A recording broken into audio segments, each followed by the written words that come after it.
favorite TV shows is Mr. Monk, and as I was watching a particular episode of Monk, the OCD detective who is a complete clean freak, and in particular, this episode, San Francisco is faced with a union with its garbage men, who stop working until they will receive better pay. The episode itself is pretty funny, as trash builds up in San Francisco and Mr. Monk completely loses his mind and even fakes the outcome of the case multiple times just to get the garbage men to go back to work. In the end, the men go back to work and the case is solved, along with the smell. After watching the episode, I found myself thinking, wow, garbage men are so important. And we make a lot of trash, like a disgusting amount of trash. We make trash just about every day. I mean, haven't you seen your trash can on trash day or at the end of the day even? We don't realize how much trash we produce, and it's due to overconsumption. Overconsumption affects us in all forms: health, environment, and economy. If we aren't careful, our streets could end up looking like the Monk episode. I will discuss overconsumption and how we can combat it. Overconsumption is the excess of resources compared to what we actually need. Throughout the 21st century, it's no shock that overconsumption has become a problem. I mean, it's always seeing those buy ads. And overconsumption is often associated with our natural resources, such as coal, wood, but I would like to bring to light another aspect, a major contributor which is filling up our landfills, which is the food industry.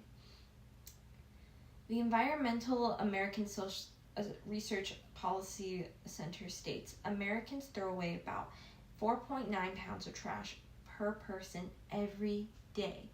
That's nearly 1,800 pounds of material per American every year. With 4.9 pounds per day, 24% of our landfills are filled with food waste. The EPA, or the United States Environmental Protection Agency, states due to its quickly decaying rate, food waste in landfills is contributing to more methane emissions than any other landfill material. We have all heard about methane emissions in our cars, but it's not just our cars. It's not only our rotting food, but it's also our meat industry. We haven't just overconsumed vegetables. The mass breeding of animals such as cows, chickens, and pigs, these animals have to eat and these animals have to fart. If you watch the amount of fiber these animals eat and the amount of them that are all farting, it makes sense this big methane cloud appears. But in all seriousness, this has been a big problem because animal feces has ended up in water supplies, contaminating it and giving us diseases. On top of that, overconsumption affects our economy. In the United States, people waste about 92 billion pounds of food annually, equaling to 145 billion meals. They throw away 473 billion worth in food annually. Shockingly, they waste 38% of all food in America. Overall consumption is kind of like a hydra. When you cut off one head, two more pop up. Therefore, if we continue down this path, future generations will face severe shortages of essential resources, such as clean water and arable land. And we see this already with environmental disasters. We have already been able to see the results of overconsumption with people directly being affected by mass production and continuing to grow. If we continue to live like we just have one world, future generations will not only experience the burdens of our waste, but this could lead to more illnesses that could be avoided. Much of, like any problem, overconsumption can be combated by changing our lifestyles. We have been told over and over to buy from companies, but if we make small changes, we can make a difference, and it can save you money. Who doesn't want that? In this case, less is more. Many states and businesses have already taken action against overconsumption, such as recycling and zero waste policies, which are all beneficial steps. For instance, Samsung encourages its customers to turn their old smartphones into baby monitors or pet monitors. However, these are all good steps, but our problem goes deeper.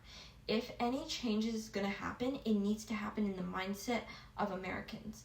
America is often the biggest trendsetter on the global stage. We need to start being the ones who start the change. And it starts with when we go to our grocery stores. We can find ourselves overwhelmed. I know I do, with all the options, and if we go in with a shopping list or shop more local, this can cut that down. Online shopping has also been a big contributor and overconsumption, so we can put limits on our social media or our online shopping apps.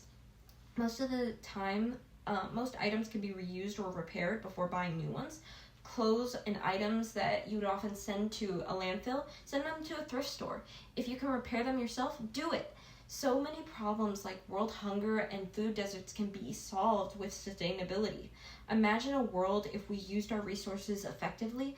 Imagine how many people would have the ability to have clean air, water, and food. Consequently, if we fail to act, we could face a future that will look a lot more like Mr. Monk's nightmare. Overconsumption is a serious issue, but by taking the responsible actions, we can protect our environment and ensure sustainability for the future, for everywhere. I'm not saying get rid of all the things that you love, but I do urge you, if you all before buying something, think of some new ways to extend the life of your clothes or food before tossing it away. Although there have been big steps to reduce consumption, these tiny little habits we can each take to lead a cleaner environment and a cleaner future.